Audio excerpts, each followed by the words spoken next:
"You're not her." That was the first thing Ethan Cole ever said to Rose Bennett standing in front of his entire town. Not cruel, just brutal in the way only truth can be. She had traveled 4 days by stage to marry a man who loved someone else, to mother a child who wasn't hers, to save a ranch held together by grief and pride. Every soul in Black Hollow knew it. The ranch hands pitied her. The women whispered. And Ethan kept his heart locked behind 2 years of damage no practical arrangement could touch. Rose knew exactly what she was a replacement. What she didn't know was that an 8-year-old girl was about to change everything. If this story is already pulling at your heart, please take 1 second right now and subscribe to our channel.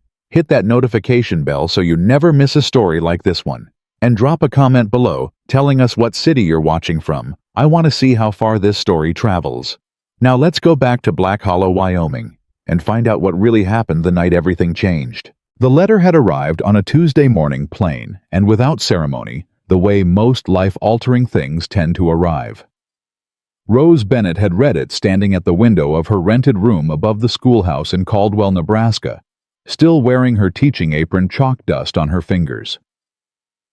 Pastor Gerald Holt of Black Hollow, Wyoming, had written in his careful, deliberate script about a man named Ethan Cole, a cattle rancher, a widower in every way that counted, and a father drowning quietly in debt and silence.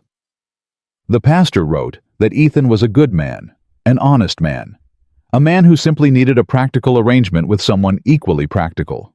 The word love appeared nowhere in the letter, not once.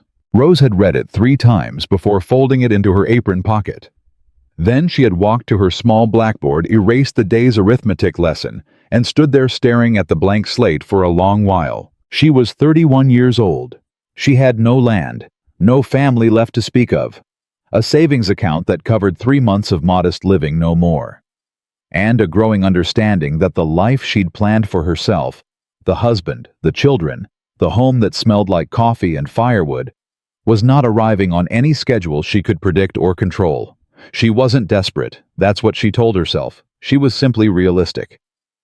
She wrote back to Pastor Holt the same afternoon. "I will come." Wow. The stagecoach into Black Hollow took 4 days. 4 days of bad roads, thin blankets, and fellow passengers who didn't talk much. Rose spent those 4 days sitting with her hands folded in her lap and her eyes fixed on the passing landscape, running through everything she knew about the arrangement she'd agreed to. Ethan Cole, age 36. Cattle ranch outside of town, struggling under debt. One daughter named Lily, 8 years old. Former fiancé departed 2 years prior under circumstances the pastor had described only as painful and public. That last detail had given Rose pause. Painful and public could mean many things. It could mean a quiet uncoupling that the town had observed with too much interest. It could mean something considerably uglier. She had decided sitting in that rattling stagecoach that it didn't matter. She was not going to Black Hollow to rescue Ethan Cole from his emotional history. She was going to run a household support, a child's education, and fulfill the terms of a practical arrangement with dignity and professionalism. Feelings were not part of the agreement. That resolution had lasted precisely until the moment Ethan Cole said, "You're not her," and she saw the grief behind his eyes when he said it. Not cruelty. Grief. Raw and barely contained, the kind of grief that had been living so long in a man's chest that he no longer noticed it was there. Rose noticed, but she kept her face composed, lifted her suitcase, and said, "Pastor Holt mentioned there's a room off the kitchen. I'd like to get settled before supper if that's all right." Ethan stared at her for a moment, like she'd spoken in a foreign language. Then he turned and walked toward the house without another word. Rose followed him, and behind her she heard the slow murmur of townspeople beginning to disperse. She didn't look back. The ranch house was larger than she'd expected, and emptier. That was the word for it, empty in the specific way that a house becomes empty, not from lacking furniture, but from lacking warmth. There were chairs and tables and curtains, and all the correct objects arranged in all the correct places, but none of it felt inhabited. None of it felt lived in. Rose walked through the main room, slowly taking in details the way a teacher takes in a new classroom, cataloging, assessing, quietly planning. A coat hook near the door, with one adult coat and one very small child's coat hanging side by side. A wood stove that had been cleaned recently, but not carefully. A bookshelf with books arranged by someone who had started the project with intention and then abandoned it partway through. And on the mantelpiece above the fireplace, behind a small jar of dried wildflowers, a photograph. Rose didn't approach it. She didn't need to. Even from across the room, she could see it clearly enough, a woman's face, beautiful in the specific way that photographs from a happier time tend to preserve. Dark hair. A composed smile. The kind of woman who made you feel slightly lesser for standing in the same room with her image. Rose looked at it for exactly 3 seconds. Then she looked away and walked toward the kitchen to find where the coffee was kept. She heard small footsteps before she saw the child. Lily Cole appeared in the kitchen doorway, the way children sometimes appear silently and all at once, as though she'd been standing just out of sight for some time, waiting to be noticed. She had her father's dark eyes direct and watchful, and she was wearing a dress that someone had washed recently but hadn't ironed. Her hair was in 2 braids that were starting to come undone at the ends. For a moment, they simply looked at each other across the kitchen. Then Lily said, "Your hair is the same color as corn silk." Rose blinked. "I suppose it is. Mrs. Palmer at the general store has hair that color, but hers comes from a bottle." Lily tilted her head slightly. "Does yours?" "No," Rose said. "This is just how it grew." Lily absorbed this information with the gravity of a small scientist. "Papa said you're going to live here." "That's right." "For how long?" Rose opened 3 cabinet doors before she found the coffee tin.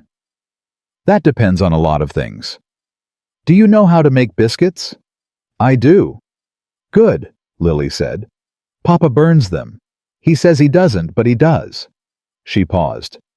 "Are you going to be my teacher too?" "I'll teach you your lessons in the afternoons, yes." Another pause. Lily seemed to be weighing something internally, working through some private calculation, with an 8-year-old's quiet thoroughness. Then she walked fully into the kitchen, pulled out a chair at the table, sat down and said, "Okay, what's your name?" "Rose." "That's a flower name." "It is." "I like it," Lily said with the absolute authority of a child who has decided something and will not be talked out of it. "I'm Lily. That's a flower name too." "I know," Rose said. "I suppose we have that in common." And Lily smiled just briefly, just for a flash. And in that half-second, Rose felt something shift inside her chest. Something she had no name for and wasn't ready to examine. Supper that first evening was a quiet affair.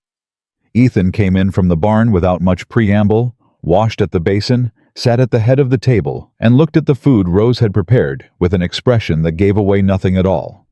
He ate without complaint. He asked Lily about her afternoon in a few short sentences. He did not ask Rose anything. Halfway through the meal, Lily said, "Rose makes better biscuits than you, Papa." Ethan looked up from his plate. His eyes moved to Rose briefly, then back to his daughter. "That's so. They're not burned on the bottom." "Mine aren't burned either." "Papa." Lily gave him a look of profound patience. "They are a little bit burned." Something moved across Ethan's face, not quite a smile, but the memory of one. It came and went so fast that Rose almost missed it. "Fair enough," he said quietly. Silence resumed. The clock on the wall ticked. Outside, the wind was picking up across the open range, rattling the window frames in a low, persistent conversation with itself. Then Lily set down her fork, looked directly at Rose, and asked the question that would follow Rose for the rest of her life at Black Hollow. "If you stay a long time," Lily said slowly, working out the words with great care, "can I call you Mom someday?" The question landed in the middle of the table like something fragile dropped from a great height. Ethan went completely still. His fork stopped moving.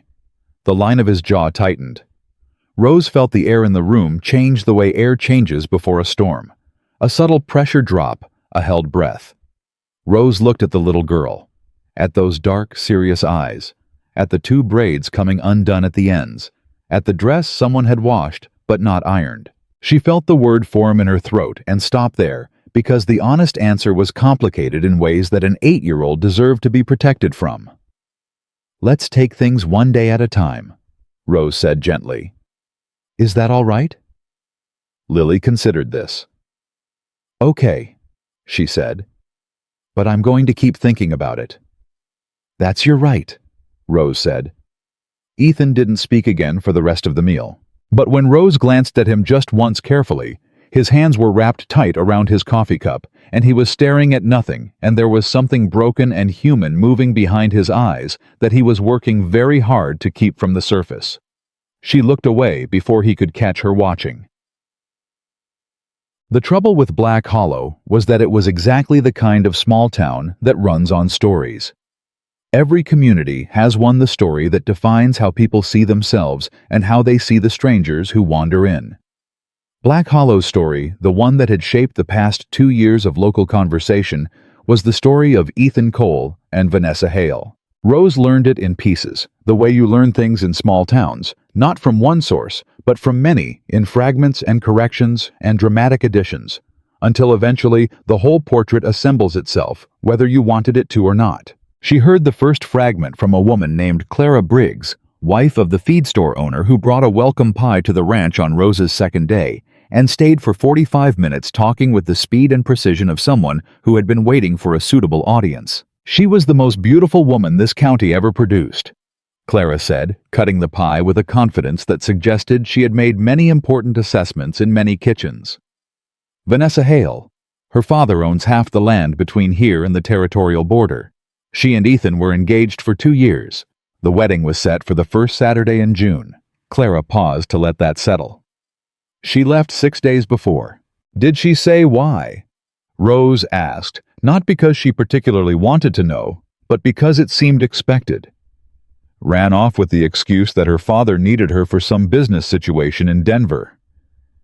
Clara's mouth pressed into a flat line. "Left a note. Didn't even say it to his face. And the whole town had been invited to the wedding, the church was already decorated, the cake was made." She paused again. Lily was 6 years old and had been practicing walking down the aisle. Rose set down her coffee cup. "That little girl waited in her flower girl dress for 3 hours," Clara said, quieter now, "before Ethan finally told her the wedding wasn't happening." Rose looked out the kitchen window toward the barn. Ethan was working there. She could hear him, the intermittent sounds of labor, methodical and steady. "He didn't speak to anyone for about a month after," Clara continued. "Just worked from before sunrise to after dark. Drank some, not badly, but some. Took a long time before he was fit for company again." She looked at Rose with the directness of a woman who has decided to skip the polite approach. "That's who you're dealing with. I thought you should know. Pastor Holt is a good man, but he sometimes leaves out the details that matter." "I appreciate you telling me," Rose said honestly. Clara studied her for a moment. "You're steadier than I expected," she said finally, which was not quite a compliment and not quite an assessment, but landed somewhere usefully between the two. After Clara left, Rose sat at the table for a while without moving. She was thinking about Lily in a flower girl dress waiting 3 hours. She was thinking about the photograph on the mantelpiece. She was thinking about the particular quality of grief she'd seen in Ethan's face when he'd said, "You're not her," and whether it was the grief of a man who had loved and lost, or the grief of a man who had simply never stopped expecting the woman to come back. She didn't know. She couldn't know yet. But she filed the question carefully in the back of her mind because experience had taught her that the questions you can't answer on the first day are usually the most important ones. By the end of the first week, Rose had established herself in the ranch house with the quiet efficiency of someone who has lived independently long enough to know exactly how a household is supposed to work, and exactly what it takes to make one actually function. She repaired the 2 window latches that had been broken long enough for nobody to remember they were supposed to be fixed. She found 8 months of unorganized receipts in a kitchen drawer, and spent an evening organizing them into a ledger that made the ranch's financial situation both clearer and considerably more alarming than it had appeared on first impression. She rearranged the schoolroom corner of the main room so that Lily's afternoon lessons had proper light and a dedicated workspace instead of a folding chair balanced against the wall. She did all of this without announcing it, without asking for acknowledgement. She simply saw what needed doing and did it the way practical women have always survived, by making order out of disorder and trusting that the order itself is its own argument. The ranch hands noticed before Ethan did. There were 4 of them: Walt, who was the oldest and ran the barn, 2 brothers named Sam and Denny, who handled most of the cattle work, and a boy of about 17 named Jesse, who seemed to rotate between every task on the property with more enthusiasm than expertise. By the end of the first week, they were taking off their hats when they passed her on the property. By the end of the second, Walt had started leaving minor repair requests at the kitchen door, in the careful handwriting of a man who had not written anything down voluntarily in years. Rose addressed each one without ceremony. She did not ask Ethan's permission. She simply handled what could be handled with the resources available and set aside what required more thought. Ethan watched all of this from a careful distance. He was not a rude man. She had recalibrated that initial impression quickly. He was a private one. There was a difference. He thanked her for meals in sparse, genuine terms. He answered direct questions directly. He made no demands and offered no particular warmth, but he also created no obstacles. He was, Rose concluded by the end of the second week, a man who had built a very reliable wall around himself, and genuinely did not notice how cold it was on his side of it. What she hadn't yet calibrated was the extent to which his daughter was watching all of this, with the specific attentiveness of a child who has learned that adults require observation before they can be trusted. Lily was in Rose's lessons every afternoon for 2 hours, and she was sharp, genuinely quietly sharp, in the way that some children are who have spent a lot of time with adults and have absorbed adult patterns of thought without quite having the emotional vocabulary to express them. She asked questions that surprised Rose. She remembered everything. She had an argument for every answer that wasn't the one she'd hoped for. And every afternoon, somewhere in the lesson, she would slip in one personal question. Carefully, the way a skilled negotiator leads with information before the real ask. Do you have sisters? No, I was an only child. Was that lonely? Sometimes. Was it lonely being an only child for you? A pause. Sometimes. Another pause. Do you miss Nebraska? I miss the school. I was fond of my students. Were we... Lily stopped, corrected herself. Were they different from me? Very different. You're more argumentative. Lily looked mildly affronted. I thought teachers weren't supposed to say things like that. I thought students weren't supposed to ask quite so many personal questions during arithmetic lessons. A beat. Then Lily grinned wide and sudden, the kind of grin that rearranged her whole face. Fair, she said in precisely the same tone her father had used at dinner that first night. Rose felt that unnamed thing shift in her chest again. Chatag. The first real crack in Ethan's wall appeared on a Thursday evening in the barn, and it happened because of a horse. One of the mares, a dark bay named Cinder, had been difficult for the past week, refusing to be handled skittish at every approach. Walt had mentioned it at dinner with the careful neutrality of a man reporting bad news to an authority figure. Ethan had said he'd deal with it. He hadn't yet. Rose had been walking to the water pump when she heard the mare's distress and went to look. She stood at the stall door for a long while watching Cinder pace, and then she went inside, moving slowly and without any theatrics, and simply stood at the far end of the stall and waited. She'd grown up near horses. Not ranch horses, her father had kept 2 for practical purposes. And she'd learned early that frightened animals respond to patience the same way frightened people do.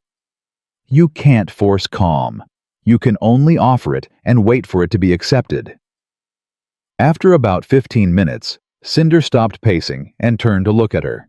After 20, the mare took 2 steps in her direction. After 30, Rose was running her hand along the horse's neck, and Cinder was breathing normally. That was when she heard someone in the barn doorway. She turned to find Ethan standing there with his arms crossed and an expression on his face that was impossible to read entirely, though she could identify two distinct components: surprise and something more complicated that she chose not to name. "She doesn't let anyone near her," he said. "She was scared," Rose said. "Scared things just need someone to wait with them." Ethan looked at the mare, then at Rose, then back at the mare. "How long did that take?" "About half an hour." He was quiet for a moment. "She threw Sam against the stall door 2 days ago." "You can't push a frightened animal." Rose stepped carefully out of the stall. "You can only give her the option of deciding you're safe. She makes the choice, not you." She moved past him toward the barn door, and she felt him turn to watch her go, but she didn't look back. She had learned quickly that Ethan Cole was a man who processed things privately, and that the best gift you could give him was the space to do it. What she didn't know, what she couldn't have known, was that he stood in that barn door for another 10 minutes after she left, watching Cinder stand quietly in the stall, and doing the kind of thinking that a man does when a stranger has said something that applies to considerably more than the horse she was talking about. The gossip found Rose on a Saturday, as gossip tends to in small towns when she was simply trying to purchase flour at the general store and minding her own affairs entirely. There were 3 women near the fabric display. Rose knew them by sight by now.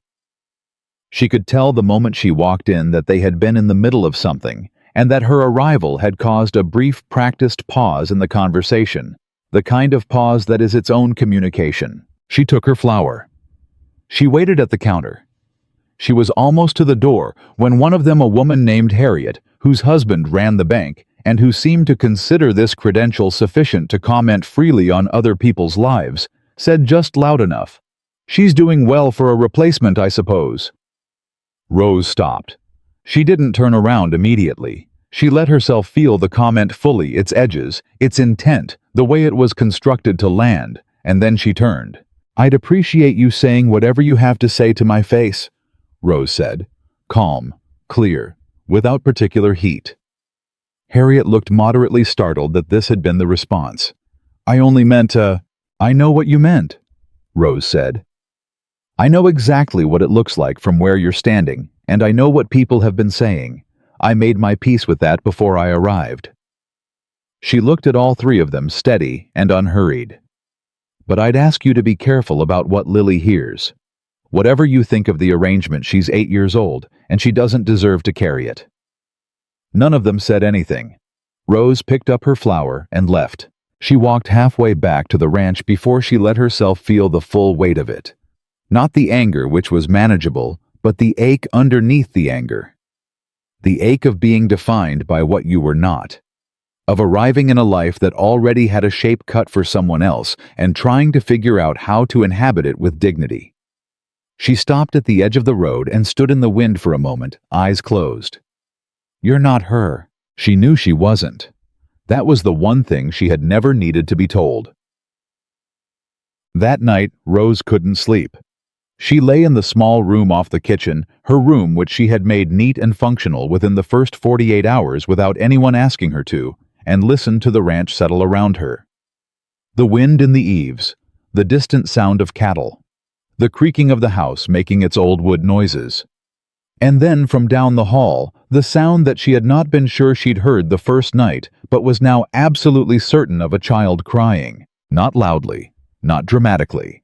The quiet crying of someone who has learned that being heard crying creates complications and has therefore developed the habit of doing it into a pillow. Rose lay still for a full minute considering. Then she got up. Lily's door was slightly open. Rose didn't knock. Knocking would have given Lily the chance to say nothing's wrong, and that would have been a lie, and Rose had decided on her second day at the ranch that she was not going to build this relationship on accepted lies. She simply opened the door the rest of the way and said quietly, "Lily." A muffled sound. The child pulling herself together fast the way practiced criers do. "I'm fine." "I know," Rose said. She came and sat on the edge of the bed. "I heard you anyway." Silence. Then, "I do this sometimes." I know that too. More silence. Then Lily sat up slowly, and in the darkness, Rose could see that her face was wet and her braids were half undone, and she looked very small and very young in a way that she didn't usually permit herself to look. I was thinking about the wedding, Lily said finally. I do sometimes. I can't help it. Rose didn't ask which wedding. There was only one. I had flowers, Lily said. Real ones.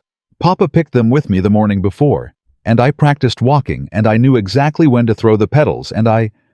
She stopped, swallowed. I waited a long time. Nobody would tell me what was happening. I kept asking, and they kept saying, wait, and I could see Papa's face changing, but I didn't know why. Rose put her hand over Lily's. I know, she said. That was not fair to you. She never wrote to me, Lily said. Not even after. Papa got a letter. I know because I saw the envelope, but she never... I kept thinking, maybe there was a letter for me too, and it just got lost, but... She stopped again.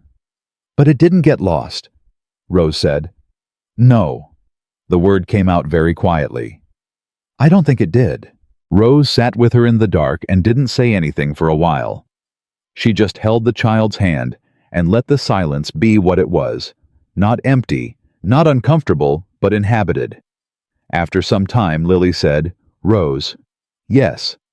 Are you going to leave too? The question was so simple and so enormous that Rose felt it all the way down to the bottom of her chest. I'm not planning to, she said.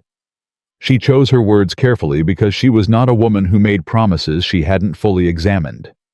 I came here intending to stay. That intention hasn't changed. Lily thought about this. But plans can change. They can, Rose admitted. I won't lie to you about that. But what I can tell you is that the people I love, I stay for them. That's always been true. A long pause. Then Lily lay back down and pulled the quilt up to her chin. Her voice was very sleepy when she spoke next. I'm going to call you Mom eventually, she said. I decided. Rose felt her throat close. Okay, she managed. Not yet, Lily clarified with 8-year-old practicality. But eventually. Okay, Rose said again. She sat there until Lily's breathing went slow and even.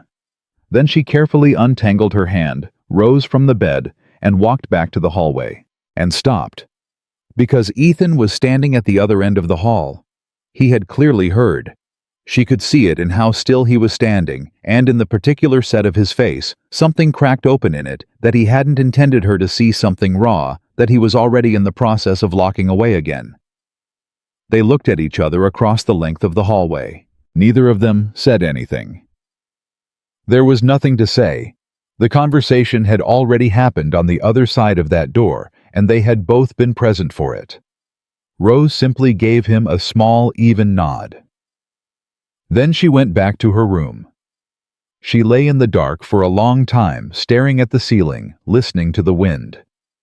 Somewhere down the hall, she heard Ethan's door close, and she thought about what Lily had said. I'm going to call you Mom eventually, I decided. She thought about that for a very long time. What Rose didn't know, what neither of them could have known that night, was that 2 days later a letter would arrive at the Black Hollow post office. A letter with a Denver return address. A letter that Ethan would read standing at the kitchen table and set down so carefully it was like handling something he was afraid might detonate. A letter from Vanessa Hale. And everything that had barely painfully begun to grow in the silence between two people was about to be threatened by the ghost that had never truly left. The letter sat on the kitchen table for the better part of a morning, and Rose pretended not to notice it, the way you pretend not to notice a fire that's been set in a room you're trying to quietly inhabit. She'd seen it when she came in to start the coffee. Seen Ethan's handwriting on the back. Not his, she corrected herself. The return address, and registered the Denver postmark in the half-second before she made the deliberate decision to look away. It was not her letter. It was not her business. She was a practical woman in a practical arrangement, and she had made a promise to herself that she would not reach for things that hadn't been offered. She made the coffee. She made breakfast. She called Lily in from the yard, Ethan came to the table, sat down, and ate without touching the letter. He drank 2 full cups of coffee. He answered Lily's questions about whether she could ride the young gelding this afternoon. No, not yet. That horse needed more work. And whether Mrs. Palmer's cat had really had 7 kittens, apparently yes. And whether Rose knew how to make the apple cake that the pastor's wife brought to harvest dinners, Rose said she thought she could figure it out. Through all of it, the letter sat between them like a third person at the table. Finally, when Lily had gone back outside and Rose was washing the breakfast dishes, Ethan said, "It's from Vanessa." Rose kept washing. "You don't have to tell me that." "I know I don't." A pause. "She says she's coming back to Black Hollow." The dish in Rose's hand was very clean by the time she set it down. She turned around slowly. "Coming back to stay. She doesn't say." Ethan's jaw was tight. He was looking at the letter, not at her. "She says she made a mistake, that her father forced the situation and she never—" He stopped, pressed his hand flat on the table. "She wants to talk." Rose looked at him steadily. "And what do you want?" The question seemed to catch him somewhere unguarded. He looked up at her, and for one unvarnished moment she could see directly into the mess of it, the anger and the old longing and the confusion and the something else underneath all of it that he hadn't named yet and probably didn't want to. "I don't know," he said. Which was, Rose thought, the most honest thing he'd said to her since she arrived. "All right," she said. She turned back to the sink. "Then I'd suggest you figure that out before she gets here." She heard his chair push back, heard him walk out, and she stood at the sink with the water running over her hands and breathed through the cold, thin feeling spreading through her chest. Not jealousy, she told herself. Not yet. Something more like the recognition of how temporary the ground beneath her feet had always been, and how foolish it was to have started forgetting that. That luck. Vanessa Hale arrived in Black Hollow on a Wednesday, and the town knew before she'd even stepped off the stage. Word traveled the way it always did, in a small town, through Harriet, at the bank, whose husband had received notice of a significant withdrawal from the Hale family account, and from there to Clara at the general store, and from there to every corner of Black Hollow, with the speed and thoroughness of wildfire on dry grass. By noon, Rose had been told by 3 separate people, each one with a specific architecture of sympathy in their voice, that made her feel considerably worse, not better. She received the information the same way she'd received most things since arriving, with a nod and a calm expression and a private reaction she kept entirely to herself. But Lily noticed. Lily noticed everything. "People keep looking at you funny," the girl said during their afternoon lesson, not looking up from her reading. "Like they feel sorry for you." "People sometimes do that," Rose said. Why? Rose thought about how honest to be. Because someone they thought was gone has come back. Lily was quiet for a moment. Then very carefully she said, "Is it her?" Rose looked at her. "You should focus on your reading." "Rose." Lily put the book down. Her voice was flat and serious in the way it got when she was refusing to be managed. "Is it Vanessa?" A beat. Yes. Something moved across Lily's face. Something complicated and fast, and then deliberately controlled the way she'd clearly learned to control difficult emotions over the past 2 years. She picked up the book again. "Okay," she said in a voice that was not okay at all. "Lily." "I'm reading," the girl said. And she read. And Rose let her, because sometimes the only thing you can offer a person, 8 years old or 80, is the dignity of choosing how to process pain on their own terms. Gekatito. Rose met Vanessa Hale for the first time in the post office, which was nobody's preferred location for that kind of encounter, and which happened not by arrangement, but by the simple, unfortunate mathematics of a small town where everyone eventually occupies the same 6 spaces. She knew her immediately. The photograph on the mantelpiece had been accurate, if slightly flattering. Vanessa Hale was beautiful in a thorough, self-aware way, the kind of beauty that came with an understanding of its own power. She was dressed for travel, which on her looked like being dressed for a formal occasion. She was standing at the postal counter when Rose came in, and she turned at the sound of the door. And for just a fraction of a second, both women looked at each other with no social scaffolding in place at all, just two people reading each other with absolute directness. Then Vanessa smiled. It was a practiced smile. Not fake, precisely, more like a real smile that had been refined by significant use. "You must be Rose," she said. "I am," Rose said. "Gerald told me you'd arrived." She meant Pastor Holt. Of course, she was on first-name terms with the pastor. "I hope the transition has been manageable." "Quite manageable, thank you." Vanessa tilted her head slightly. "And Lily? How is she?" Rose looked at this woman. This woman who had left a 6-year-old in a flower girl dress for 3 hours and kept her face entirely composed. "Lily is doing very well," she said. "She's a remarkable child. She always was." Something briefly genuine moved behind Vanessa's eyes. Then it was gone. "I'd love to see her." "That would be a conversation to have with Ethan," Rose said. "Of course." A pause. "And how is Ethan?" The question was posed lightly, casually, in the way of someone asking about an old friend. But Rose was not unacquainted with the specific tone underneath the lightness, and she recognized it for what it was: a probe. A careful, well-constructed probe, designed to see how much territory had already been claimed, and by whom. "He's working hard," Rose said. "Excuse me." She collected her mail and left. She walked back to the ranch at a pace slightly faster than her usual, and did not allow herself to think about the encounter until she was inside and the door was closed. Then she sat at the kitchen table with her hands flat on the surface and thought about it thoroughly. Vanessa Hale was not what she'd expected. She'd expected someone easier to dismiss, someone whose damage was more legible, whose wrongdoing more obvious. Instead, she'd found a woman with real intelligence behind her eyes. A woman who had clearly thought carefully about how to conduct this return. And a woman who, and this was the part that sat uneasily in Rose's stomach, had looked at her with a very specific kind of assessment. The kind that suggests the person doing the assessing has not yet decided whether you are a problem or an obstacle, and is weighing their approach accordingly. Rose recognized that assessment, because she was capable of making it herself. The difference was that Vanessa Hale had more history in this town, more history with this man, and considerably more claim on this life than Rose could build in 2 weeks of biscuits and barn calming and quiet nights holding a child's hand in the dark. She knew that. She sat at the kitchen table and she knew that, and it was a cold and specific kind of knowing. Ethan met with Vanessa the following afternoon. He told Rose he was going into town for supplies, which was technically true. He came back with flour and nails and 2 new fence posts.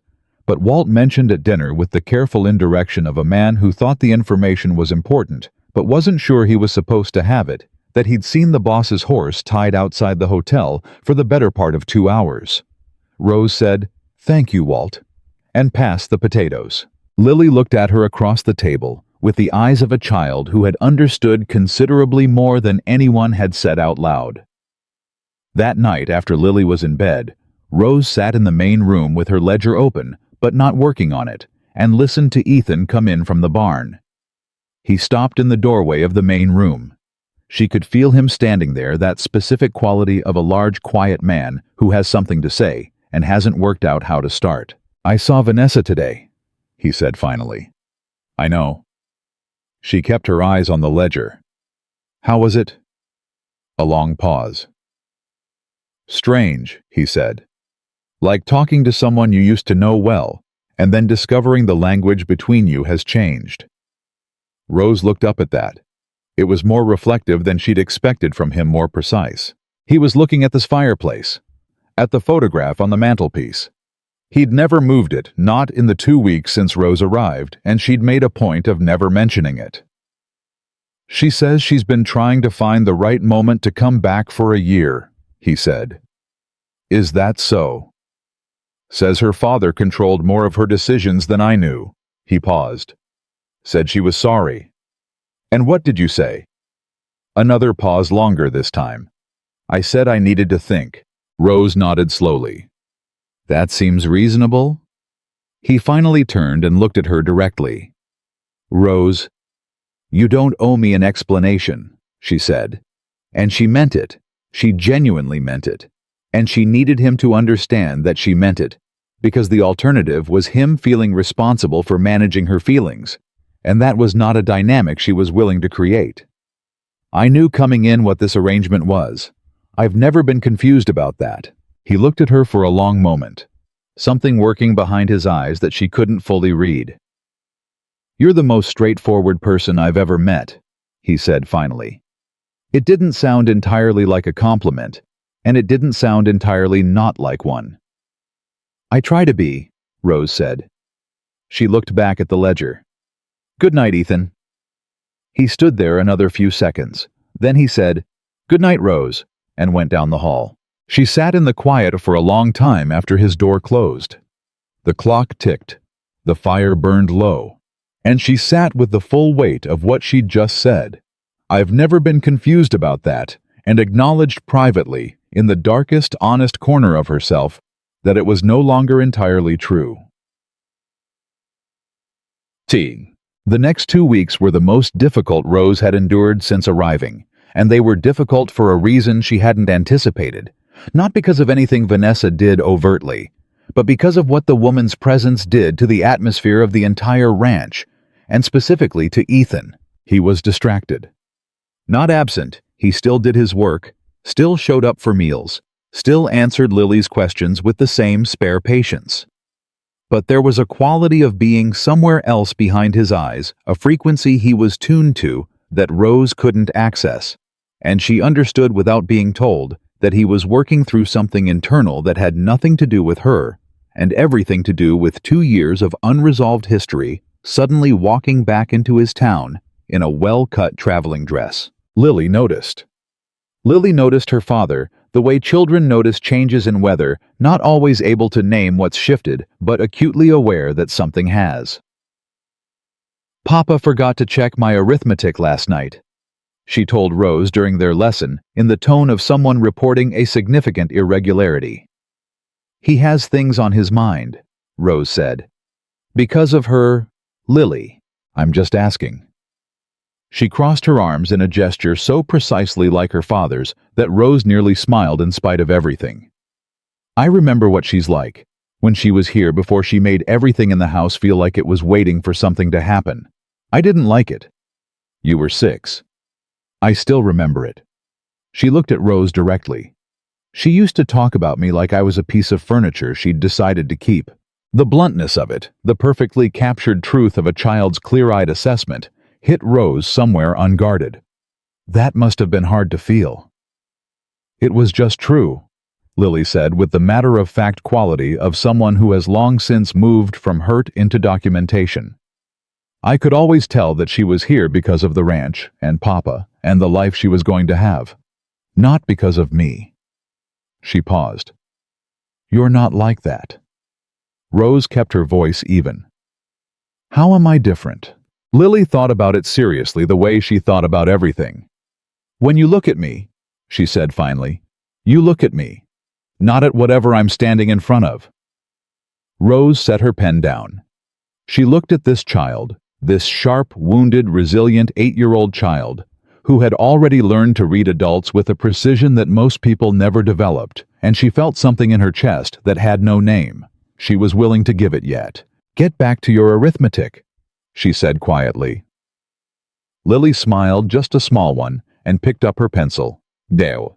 The confrontation came on a Saturday in the general store, in front of Clara Briggs and 3 other women, who would each later describe the incident with a different inflection, depending on who they were talking to. Vanessa had been in the store when Rose arrived. That was becoming a pattern. The small-town geometry of 2 women occupying the same finite spaces kept producing unavoidable encounters, and Rose had made her peace with that. She collected her items. She was at the counter when Vanessa crossed the store and stopped beside her and said pleasantly for the benefit of the room, "Rose, I've been meaning to ask, how are you finding the ranch?" "Very well," Rose said. "It can be overwhelming," Vanessa said. "It took me ages to understand how the household actually runs. All those small things nobody tells you." A pause perfectly timed. I suppose Ethan has been helping you settle in. I don't generally need much help settling in, Rose said. Of course. A warm smile. The professional kind. You're so capable. Everyone says so. She leaned in slightly and dropped her voice to something just above conspiratorial, still audible, but performing intimacy. I just want you to know I think it's wonderful what you've done for Lily. She needed someone steady while things were unresolved. You've been such a help. The word help landed with its full intended weight. Rose looked at Vanessa Hale with complete composure and recognized with cold clarity exactly what was happening. The framing was precise and deliberate, capable, helpful temporary. A caretaker, a placeholder, someone whose role was functional and whose departure would be unremarkable. Lily is not a temporary situation, Rose said. Vanessa's smile adjusted slightly. Of course not, and neither am I. She picked up her purchases. She looked at Vanessa directly without hostility and without apology. I wish you well, Vanessa, but I'd be careful about the stories you tell, particularly in rooms with good acoustics. She nodded to Clara and walked out. She was 3 blocks down the road before her hands stopped being entirely steady. But they steadied. They always did. What broke something open that night was not a dramatic argument.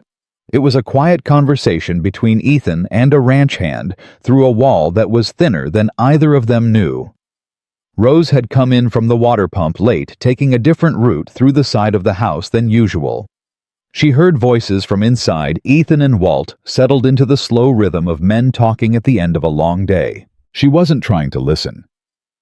She was 3 steps from the door when she heard Walt say, "You figure she'll stay, Vanessa?" And Ethan said, "I don't know, Walt. And if she does," a long pause. Long enough that Rose stopped moving entirely. "She was part of my life for 2 years," Ethan said. It doesn't just stop meaning something." "And what about Rose?" Another pause. "Rose came here knowing the arrangement." His voice was careful, measured the voice of a man choosing his words like footholds on difficult ground. "She's a good woman. She's done right by Lily. But I never planned to love anyone again. I made that decision for a reason." Rose stood in the dark outside and heard those words settle over her like cold water. I never planned to love anyone again. She stood there for exactly long enough to be certain she'd understood them correctly. Then she walked back around to the front of the house, came in through the front door, and went to her room.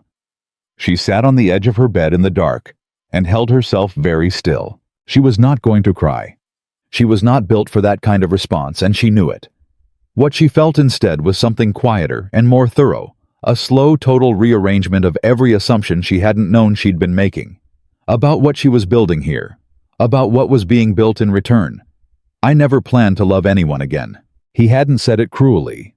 He hadn't said it to wound.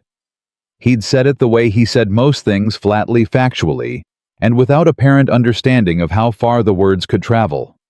That was almost worse. She sat in her room for a long time. She was still sitting there when she heard it, the small, soft sound from down the hall. Quieter than usual, barely there. Lily crying again. The careful, practiced kind. Rose closed her eyes. She pressed her hands together in her lap. She thought about her suitcase standing in the corner. She thought about the road out of Black Hollow and the stagecoach schedule and the school in Caldwell that had already hired a replacement and wouldn't be taking her back. She thought about a little girl in a flower girl dress, waiting 3 hours. She thought about dark eyes that looked directly at you and not at whatever you were standing in front of. She got up. She walked down the hall. She opened the door. Lily sat up fast, scrubbing at her face with the back of her hand, doing her best to reconstruct composure at a speed that was both impressive and heartbreaking. "I'm fine," she started. "I know you're not," Rose said, and sat down beside her. They were quiet for a while. The wind moved through the eaves. Somewhere out in the dark, a horse moved in its stall. Then Lily said, in a very small voice, "Is she going to come back? To stay?" Rose put her arm around the child and felt her lean in immediately automatically like something magnetic. "I don't know," she said honestly. "Are you going to leave?" The question again. The same one. The one that had been asked and answered and was now being asked again from a new and more urgent angle. Rose looked at the far wall of Lily's room, at the small shelf of books she'd organized herself, at the drawing pinned above the bed, a horse and two figures, one tall and one small, done in the earnest and slightly lopsided style of a child who had been working very hard at it.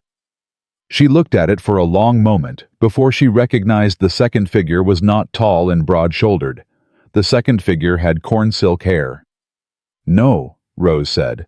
"I'm not going to leave."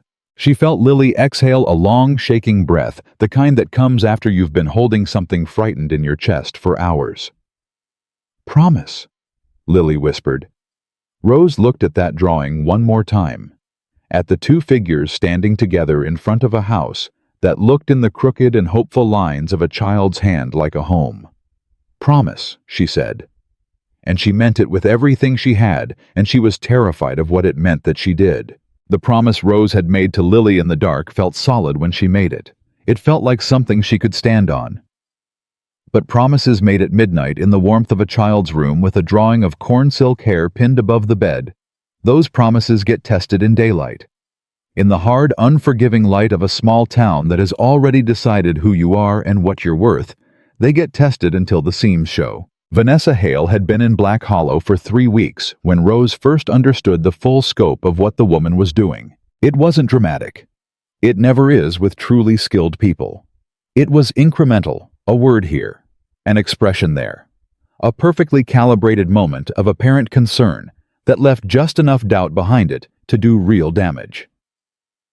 Vanessa moved through Black Hollow the way water moves through rock, not by force, but by persistence, finding every existing crack and making it slightly wider.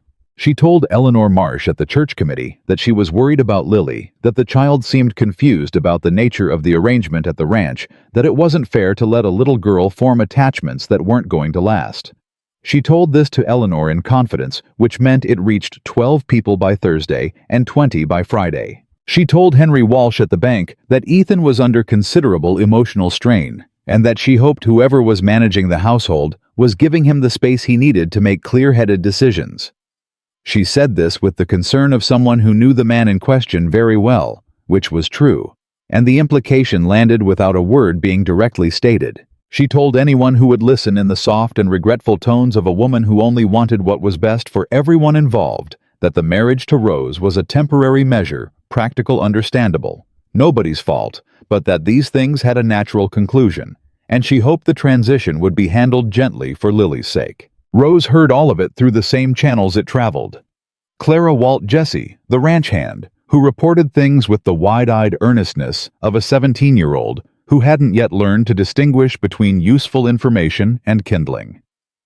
She absorbed each piece with the same outward composure she brought to everything, and she filed it, and she kept working. But inside in the place, she didn't show people the damage was accumulating.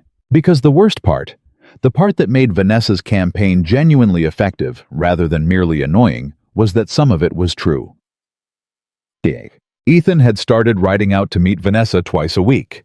He didn't announce it, and he didn't hide it, which was, Rose had concluded, the most honest thing he could do under the circumstances, and also one of the hardest to watch.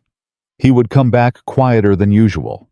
He would sit at the dinner table and answer Lily's questions and eat Rose's food, and occasionally look at her with an expression she couldn't fully decode, something between gratitude and guilt, and something else she refused to name, and then he would go to the barn and work for another 2 hours after dark. Lily had stopped asking where Papa was going.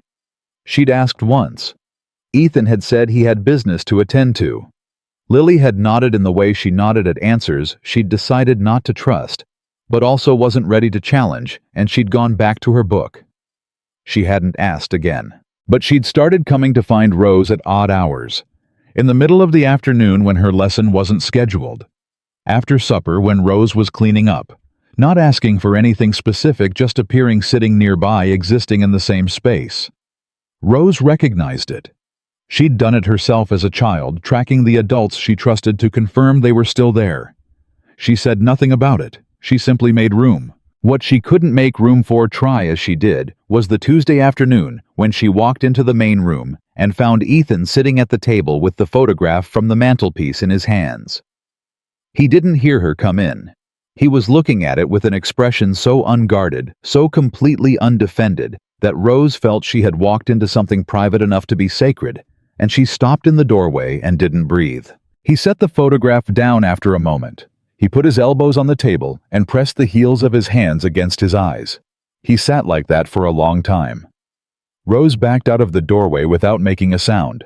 She went to the barn. She sat on a hay bale and breathed carefully and told herself several true things in succession. She told herself she had known from the beginning. She told herself she had signed on for a practical arrangement, not a love story. She told herself that Lily was what mattered, and that she had made a promise to Lily, and that she was not the kind of woman who broke promises. She told herself all of that, and she believed all of it, and she still sat in the barn for 45 minutes before she trusted herself to go back inside. The town meeting at the church hall had been scheduled for weeks, a quarterly gathering about water rights and grazing permits, the ordinary administrative machinery of ranching country. Rose attended because Ethan asked her to take notes on the land records discussion, which fell within the household management she'd taken over.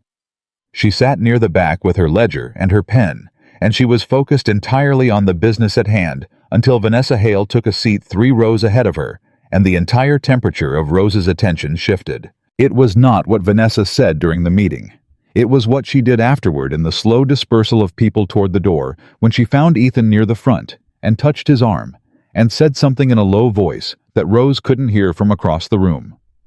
It was the way Ethan didn't move away. It was the 2 inches of space between them and the quality of how they occupied it, like people who had once known exactly how to stand together and hadn't entirely forgotten the coordinates. Clara appeared at Rose's elbow with the timing of a woman who had been watching Rose watch them and had made a decision about it. "Don't," she said quietly. "Don't what?" Rose kept her voice steady. "Don't let it eat you." Clara looked at her with the directness she'd shown since the very first welcome pie. "He's a man working through something. That's different from a man who's made a choice." "He hasn't made a choice," Rose agreed. "That's the problem." Clara was quiet for a moment. "She left a 6-year-old in a wedding dress for 3 hours," she said finally. "Ethan knows that. He's never forgotten it. Whatever she's telling him now, whatever reasons she's giving, he knows what she did." "Knowing something and feeling something are different," Rose said. Clara had no answer for that because it was true, and they both understood it. Rose walked home ahead of Ethan that night. She told herself she needed air. She told herself it had nothing to do with not trusting her own face if she had to sit next to him in the wagon and make ordinary conversation for 20 minutes. She was almost home when she heard footsteps behind her and turned to find Jesse slightly out of breath holding his hat in his hand with the expression of someone who has been sent to deliver a message he isn't entirely sure he should be delivering. "Walt sent me," Jesse said. "He wanted you to know—" He stopped, looked at the ground. "There's a supper, tonight, at the hotel. Ethan and he's having supper with her tonight." Rose looked at Jesse for a long moment. The boy couldn't meet her eyes. "Thank you, Jesse," she said. "Tell Walt I appreciate it." She went inside. She made supper for herself and Lily.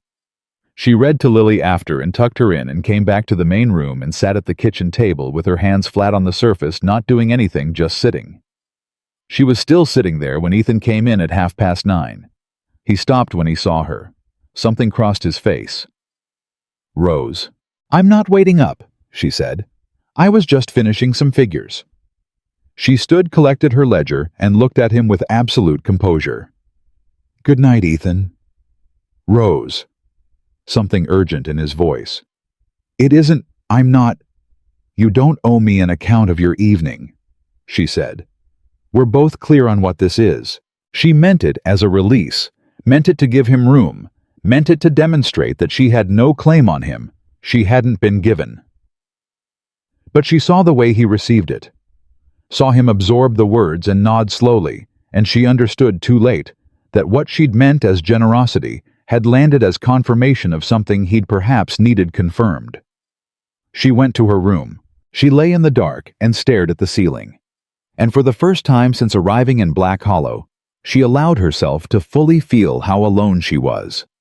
Not lonely she was accustomed to lonely. This was something more specific.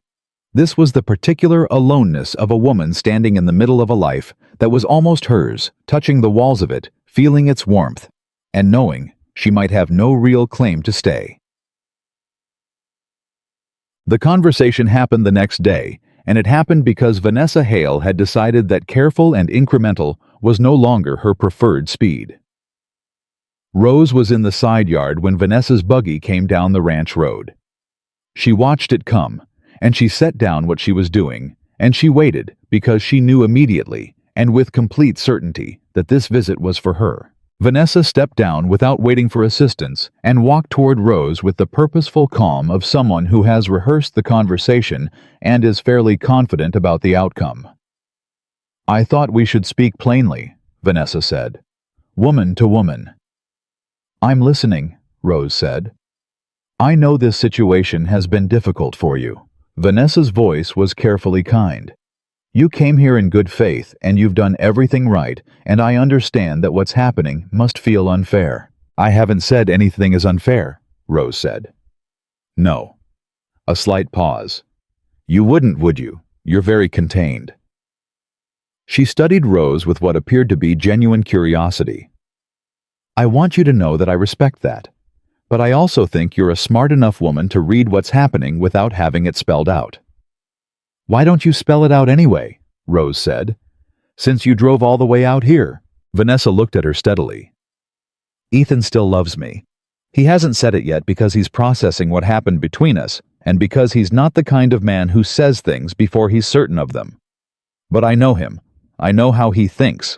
I know how long he takes to work through things, and I know what's at the end of this particular road." She paused. "The arrangement you came here for was practical. It served a purpose when there was no other option. But that situation has changed, and you're asking me to leave," Rose said. "I'm asking you to consider what you actually have here," Vanessa said with the precise gentleness of a woman making a devastating point in the kindest possible voice. "A temporary agreement, a man who isn't in love with you, and a child you've grown attached to who already has a mother figure returning to her life." The words landed one after another like stones dropped in still water. Rose felt the concussive ring of each one, and kept her face still and her breathing even, and said nothing. "I'm not your enemy," Vanessa said. "I know you're not," Rose said quietly. "You're just someone who wants what she wants, and is telling herself a story that makes wanting it feel reasonable." Vanessa blinked. It was the first time Rose had seen anything genuinely surprise her. "Lily waited 3 hours," Rose said. "In her flower girl dress. Did you know that—" A silence. "I know," Vanessa said, and for the first time, the professional calm showed a crack, something real and uncomfortable moving underneath it. "Then you know what you're asking me to step aside for," Rose said. "And you know that the person most damaged by this situation isn't me or you or even Ethan. So when you talk to me about what's fair and what serves what purpose, I'd ask you to think about who you're actually talking about." She looked at the road. "I think you should go, Vanessa." Vanessa looked at her for a long assessing moment. Then she turned and went back to her buggy. Rose stood in the yard and watched her drive away and did not allow herself to shake until the buggy was completely out of sight. Hag. That evening, Rose was crossing the main room toward the kitchen when she heard voices from the small room Ethan used as a working office. The door was slightly ajar. She wasn't trying to listen. She had walked past that door 100 times without incident, and she was in the middle of an entirely practical errand. And what she heard stopped her before she could choose to keep walking. Ethan's voice low and strained, and the measured voice of Pastor Holt, which she recognized by its particular cadence. "She says she was forced into it," Ethan was saying. "That her father gave her no choice. That she spent the last 2 years trying to find the right time to come back. "And you believe her?" the pastor asked. A long pause. "I believe she believes it," Ethan said. "Whether that makes it true is a different question." "And Rose?" the pastor asked. Another pause. Longer. "Rose is—" He stopped. "Rose has been good. Better than I deserve, probably. She's done everything right. But what she and I have isn't—" He stopped again. "I told myself I was never going to love anyone again. I made that decision for reasons that still hold." "Ethan." "I meant it, Gerald. When I said it. I still mean it." His voice was rough and tired. "Vanessa was the life I planned. Rose was practical, and she knew that. She's always known that." Rose stood in the hall. She stood there long enough to be absolutely sure she had understood every word correctly. Then she walked to her room.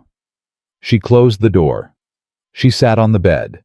She sat there for perhaps 5 minutes, not crying, not moving, just processing with the quiet thoroughness that was the deepest part of her character.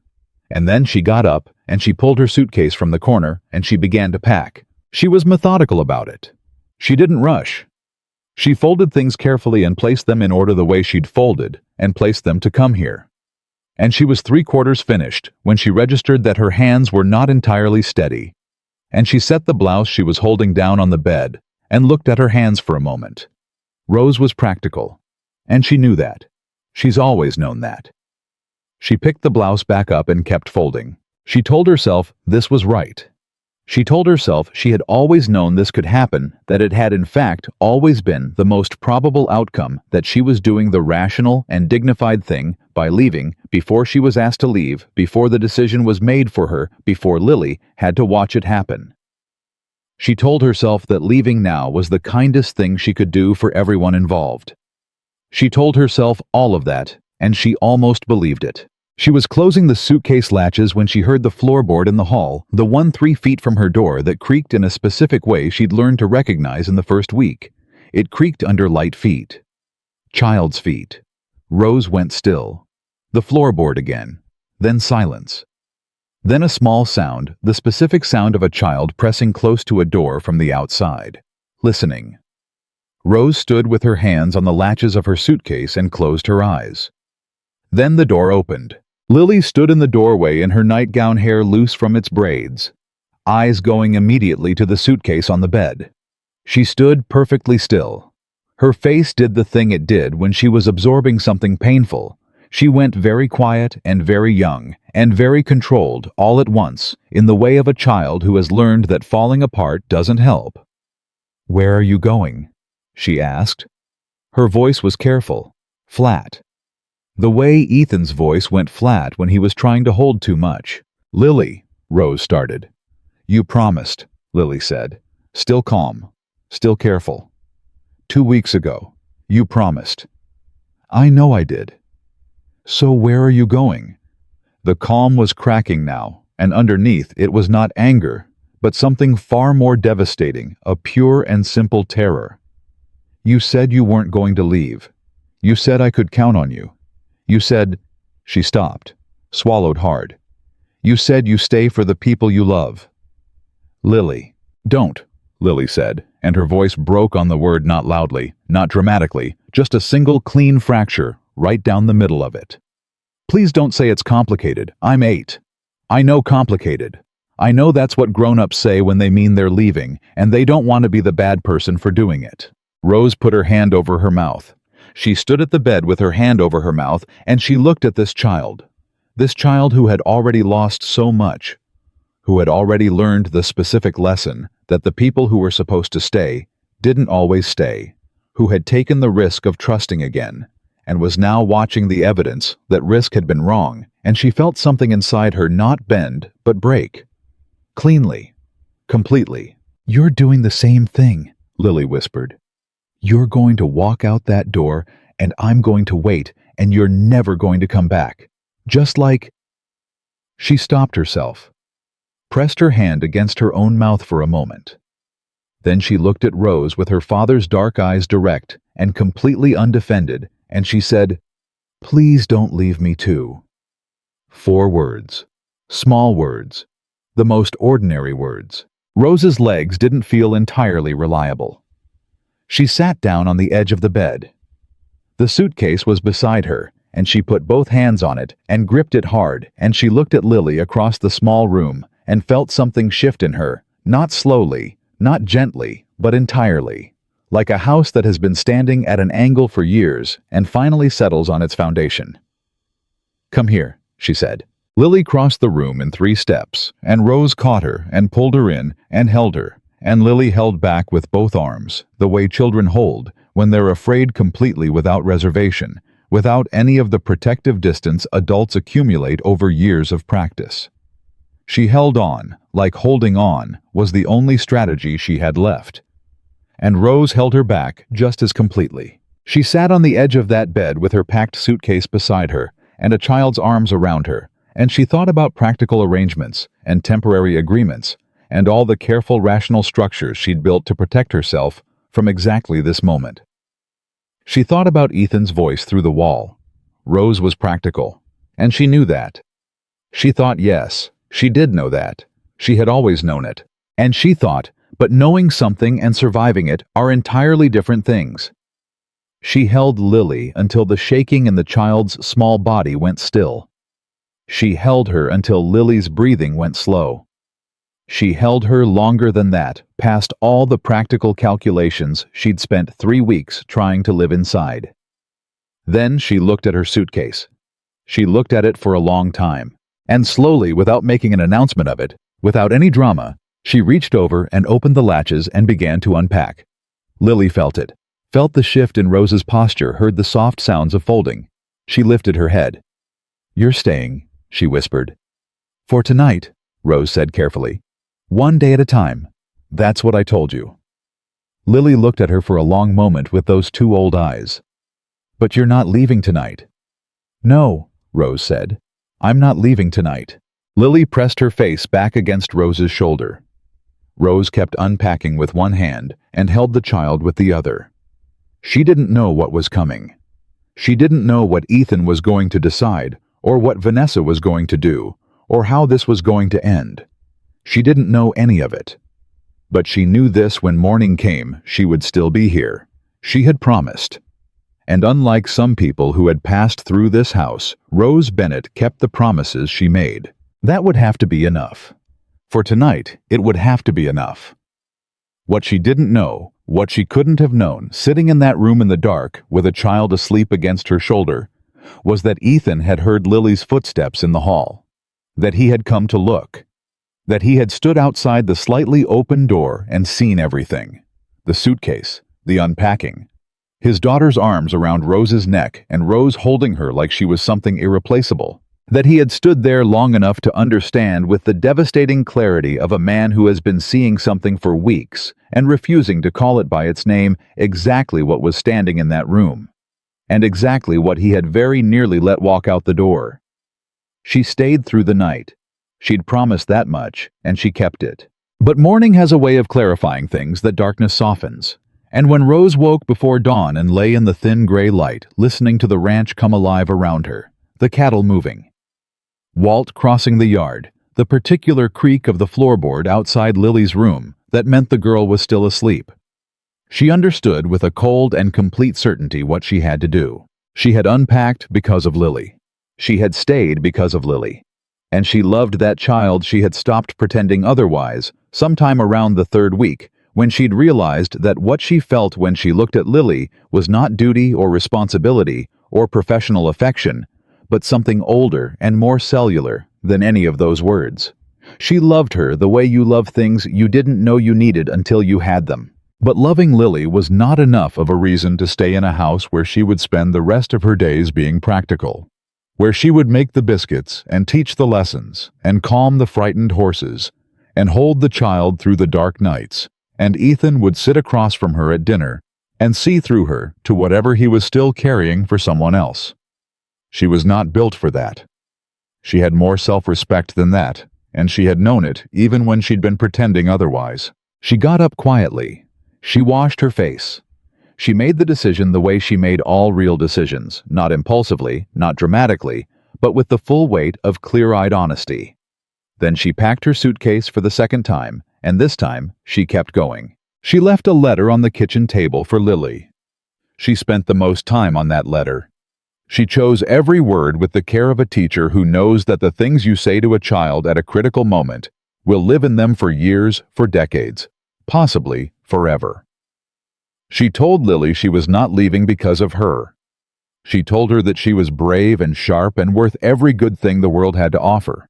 She told her that the time they had shared was real, and that real things don't disappear when people do. She did not leave a letter for Ethan. She carried her suitcase to the road before the sun was fully up, and she walked to Black Hollow, and she was on the first eastbound stage before anyone at the ranch knew she was gone. Oh. Ethan found the letter at the kitchen table when he came in for breakfast. He read it standing up still in his coat. And when he finished, he set it down very carefully and stood there with both hands flat on the table, looking at the place where Rose's coffee cup used to be. It was gone. She had washed it and put it away before she left, because that was exactly the kind of woman she was.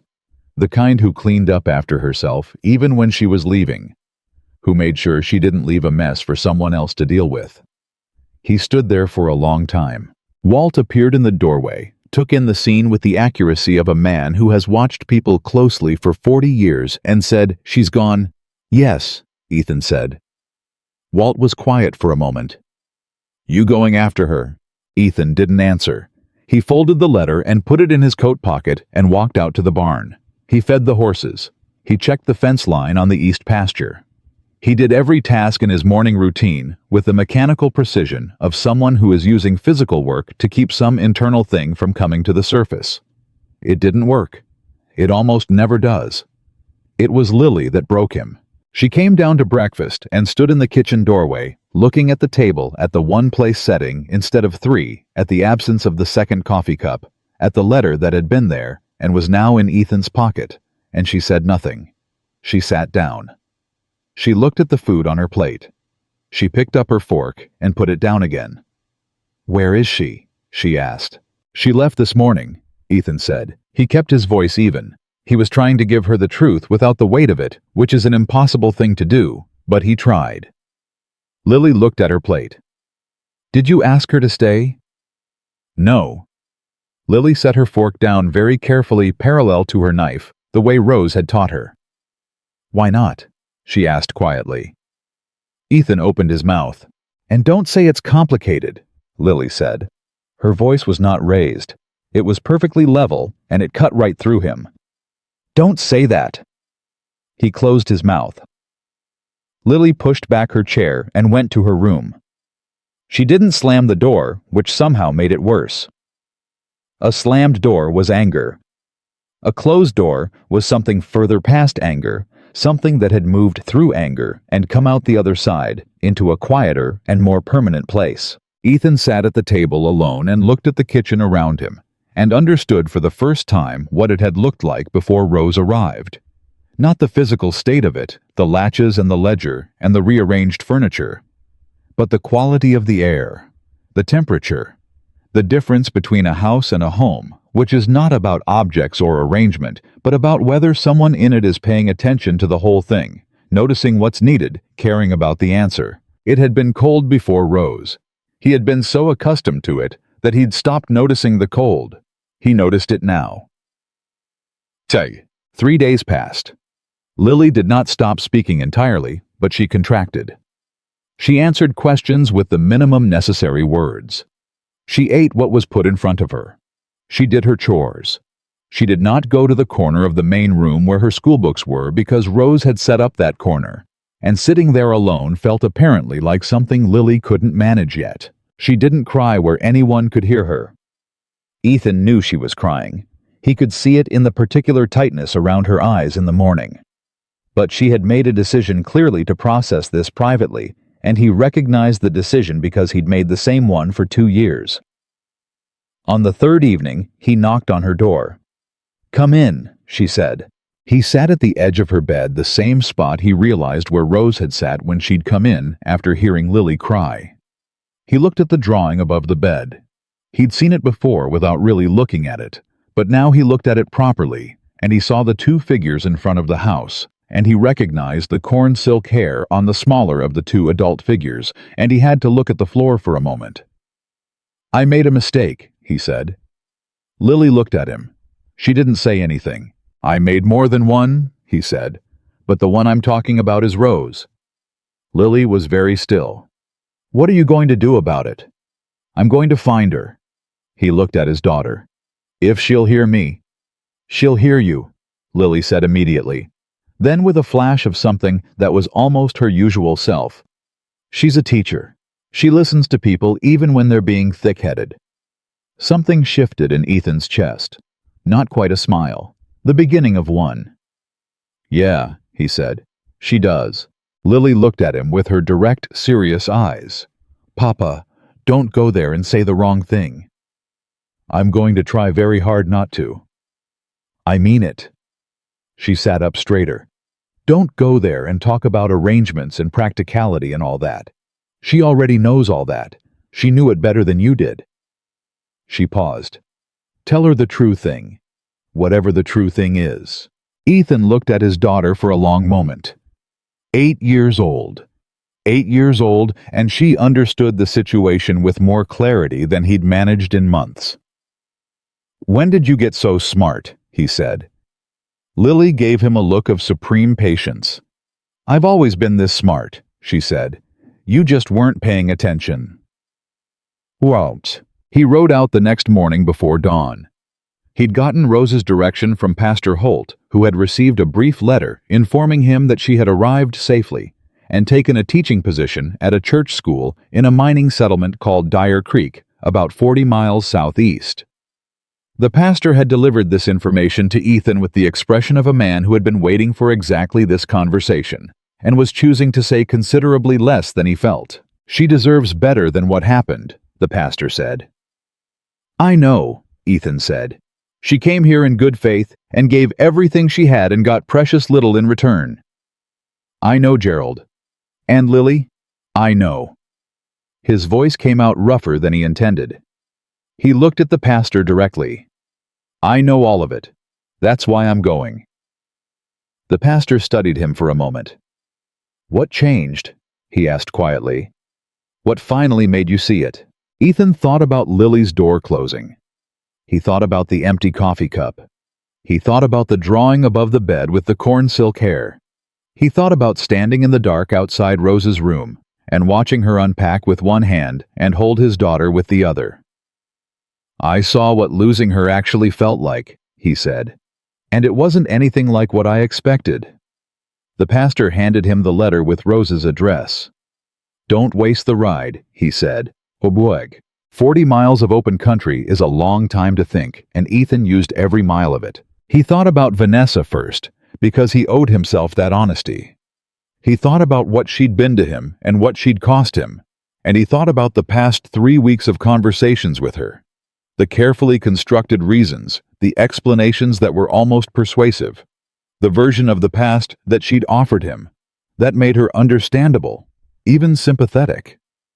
He thought about how part of him had wanted to take that version and use it to rebuild the story of his life into something that made more sense than the truth, which was simply that a woman he'd loved had made a choice when it counted, and the choice had not been him. That was the truth. No father forcing anyone. No impossible circumstances. When it had come down to a clear decision, the ranch or the family money, the man she was engaged to or the man her father approved of, Vanessa, had made her choice. And then she had come back 2 years later with a better story, and he had wanted so badly to believe it that he'd nearly done something unforgivable. He thought about Rose. He thought about her the way you think about something you've been looking at sideways for months and are finally looking at directly. He thought about the way she had walked through his house and quietly fixed every broken thing without making a performance of it. He thought about the way she spoke to Lily directly, honestly, with the respect of someone who understood that children deserve the truth, told carefully. He thought about her in the barn, with Cinder standing quietly in the far corner until the frightened horse made its own decision to come to her. He thought about what she'd said that night. Scared things just need someone to wait with them. You can only give her the option of deciding you're safe. She makes the choice. He thought about those words for a long time, riding through the open country with the wind cold on his face. He thought about the night he'd stood outside Rose's door and seen his daughter holding on, and Rose holding back, and the suitcase open on the bed with things half unpacked, and understood in one sudden total clarity that he was looking at the most important thing in his life, being held together by a woman he had called practical, and a child who had more wisdom than the grown-ups around her. He'd stood there and seen it, and he'd gone back to his room and lain awake until nearly dawn, working through everything he thought he knew. And when the light came through the window, he'd thought she'll be at breakfast. He had told himself she'll be at breakfast, and I'll say something. I'll find a way to say it. She had not been at breakfast. And the cold that rushed in when he understood she was gone was not the cold of losing a housekeeper or a practical arrangement. It was the cold of losing something that had been the warmest thing in his life for months, something he'd been standing next to so long he'd forgotten what he was feeling until the moment it was gone. Vanessa had been a dream he'd built and furnished and moved into before he knew whether it could hold weight. Rose had walked into a house that was already broken and made it hold weight without anyone asking her to. That was not the same thing. He should have understood that months ago. He understood it now. He rode harder. Dyer Creek was smaller than Black Hollow by half the kind of settlement that exists because of what's underneath the ground rather than what grows above it. Ethan asked for the church school at the first building he reached, and the man he asked pointed down the main road without hesitation, which meant Rose had already made enough of an impression that strangers knew where to direct visitors. He heard her before he reached the door. Her voice carrying through the thin walls of the church, not lecturing, not the formal cadence of a classroom, but the particular animated quality her voice got when she was talking about something she genuinely cared about. He stood outside for a moment and just listened. She was explaining something about fractions. She was using an analogy about dividing up a pie at a family gathering, and a child inside laughed at something she said, and then another child laughed, and Rose's voice carried the smile in it without breaking the lesson. Ethan stood outside the church door and felt something happen in his chest that he didn't have a word for and didn't need one. He went in. She was at the front of the room with her back to the door, writing on a small chalkboard. 8 children at mismatched desks, ranging from maybe 6 to maybe 12. The room smelled like chalk and wood smoke, and the particular density of children concentrating on something they'd rather not be concentrating on. One of the younger children noticed him first and went wide-eyed. Then another. Rose registered the shift in the room's attention and turned around. The expression that crossed her face in the first unguarded second told him everything he needed to know, and also made it considerably harder to speak. She steadied herself fast. He saw it happen, saw the composure come down like a curtain, and she turned to the children and said calmly, "Why don't you all work on the practice problems for a few minutes?" She set the chalk down and walked to the back of the room, and he met her there, and they stepped outside into the cold air together. She stood with her arms crossed, not in anger, but in the specific posture of someone bracing for something they're not sure they can absorb. She looked at him, waiting. "I rode 40 miles," he started. "I can see that," she said. Her voice was level. "Why?" "Because you left." "I left because staying had stopped making sense," she said. "You know that." "I do," he said. "And I know it was my fault. Not Vanessa's, not the arrangement's, mine. I said things that I let you hear, things that weren't the full truth. Or weren't." He stopped. He'd promised Lily he wouldn't say the wrong thing, and he was already 3 sentences in and listing. He took a breath. "Can I start over?" She looked at him for a moment, something briefly uncertain in her face, which she controlled quickly. "Go ahead." He looked at her directly, the way she had always looked at him, without deflection, without the protective sideways angle he'd spent months using. "You came to Black Hollow knowing you were second choice," he said. "That's what everybody told you. That's what I let you believe because it was easier than admitting I didn't know what I was doing or what I felt. And that wasn't fair to you. It wasn't close to fair. She didn't say anything. She was listening with the full attention she gave everything. Vanessa was the life I planned before I understood what a life actually was, he said. She was the woman I chose when I was choosing for the wrong reasons, because she was beautiful, and because her family had land adjacent to mine, and because I was 34 years old and thought I was making a sensible decision. He stopped. When she left, I told myself what I lost was love. But I didn't know what love looked like yet. I didn't know because I'd never seen it up close. Rose's arms had uncrossed without her seeming to notice. Her hands were at her sides now. "You fixed my window latches," he said. "The first week. You fixed them without saying anything, without waiting to be asked, without telling me afterward so I'd know to be grateful.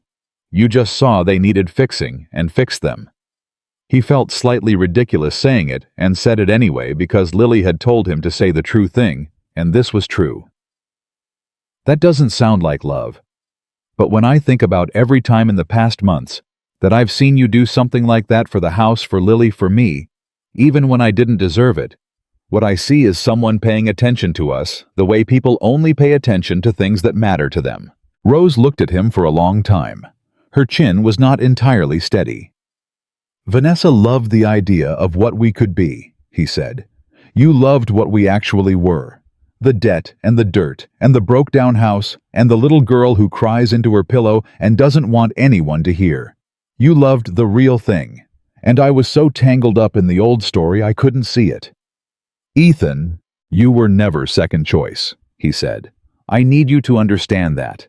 Not the way I mean it now, not as the thing I'm saying to get you back. I mean it as a fact. The life I had with Vanessa was a plan that fell apart because it was built wrong. What you and I and Lily have been building, even with me getting in the way of it, that's the first real thing. You're the first real thing." He paused. "You were the first real home we ever had. Both of us. Me and Lily." The silence between them was not empty. It was full of everything that had been building since the day she'd stepped off the wagon with one suitcase and refused to flinch when he'd said, "You're not her." "I have a contract here," Rose said finally. "Through the end of the term." "I know." He hadn't expected it to be simple. Nothing between them had been simple. "I'll wait." She looked at him. "You'll wait." "As long as it takes." He looked back at her steadily. "I'm better at waiting than I used to be. Someone taught me that if you're patient enough, scared things will come to you on their own terms." Something moved across Rose's face, recognition, and something warmer than recognition. She pressed her hand briefly over her mouth. She looked at the road. She looked at him. "Lily?" she asked. "She's the one who told me to come," he said. "She told me to say the true thing." Rose made a sound that was not quite a laugh and not quite something else. She pressed her hand over her mouth again. When she took it away, she said, "She's 8 years old." "I'm aware," Ethan said. "She's considerably smarter than me." "Yes," Rose said. "She is." They stood in the cold air outside the church in Dyer Creek and looked at each other, and the distance between them was not 40 miles anymore. It was something much smaller, something crossable. "3 weeks," Rose said finally. "That's when the term ends." "I'll be here," he said. "Or you can come home, whichever you prefer." She looked at him at the word home, really looked at him. And whatever she saw in his face in that unguarded moment, whatever had finally broken the surface of all that careful armored reserve, she held his gaze and said quietly, and without any uncertainty at all, "I'll come home." He exhaled. It was not a dramatic thing. It was the sound of a man letting go of something he'd been holding for a very long time. "One more thing," she said. "Anything." "The photograph on the mantelpiece," she said. "I never asked you to move it. I never would have. But I need to know. It'll be gone before you get back," he said. Not harshly, not as an erasure, but as a statement of where he stood. "That part of my life is finished. It finished before I understood it had." He looked at her. "You're not competing with anything, Rose. You never were. I was just too slow to say it." She nodded once, small and precise. Then she straightened and looked at the church door. I should get back to my students. I know. He didn't move for a moment. Is there somewhere I can stable the horse? I'd like to start back in the morning. She looked at him. The corner of her mouth moved. There's a livery at the end of the road, she said. And Mrs. Garfield takes boarders. She makes reasonable biscuits. Reasonable, he said. Yours are worse, she said, and went back inside. He stood in the road for a moment in the cold air, and he felt something he hadn't felt in so long that he almost didn't know what to call it. He settled on the word right. He felt right. Like a thing that had been leaning at a long, exhausting angle had finally found its level. He went to find the livery stable, and back in the church through the thin wall, he heard Rose's voice resume, warm and clear and fully present, the way her voice always was when she was paying attention to something that mattered. The children were laughing again. She'd made another joke about the pie. He stood and listened for another moment longer than he needed to. Then he walked down the road, and for the first time in 2 years, he was thinking about the future instead of the past. Rose came home on a Tuesday, the same day of the week the letter from Vanessa had arrived all those weeks ago, which she noted privately and found appropriate in the way that life occasionally arranges its own symmetry without being asked. Ethan was waiting at the road with the wagon. He'd brought Lily, who launched herself off the wagon seat before it had fully stopped and hit Rose at approximately hip height with the force and precision of a small determined missile. Rose caught her and held on and pressed her face into the top of Lily's hair, and they stood like that in the road for a long moment while Ethan held the horse still and looked at something in the middle distance with the expression of a man who is feeling too many things at once and has chosen a neutral focal point to manage them. "You're back?" Lily said into Rose's coat. "I'm back," Rose said. "For good this time." "For good this time." Lily pulled back and looked at her with those direct, assessing eyes. "Papa moved the photograph," she said. It was not a question. "Did he?" Rose looked at Ethan over Lily's head. He met her eyes. "First morning after I got back from Dyer Creek," he said. "He put it in a box in the barn," Lily said. "I watched. He didn't know I was watching." "I knew," Ethan said. "You didn't say anything." "I didn't mind," he said simply. He got down from the wagon and picked up Rose's suitcase and looked at her for a moment. Not with the guarded, complicated expression she had grown accustomed to reading, but with something cleaner and more direct.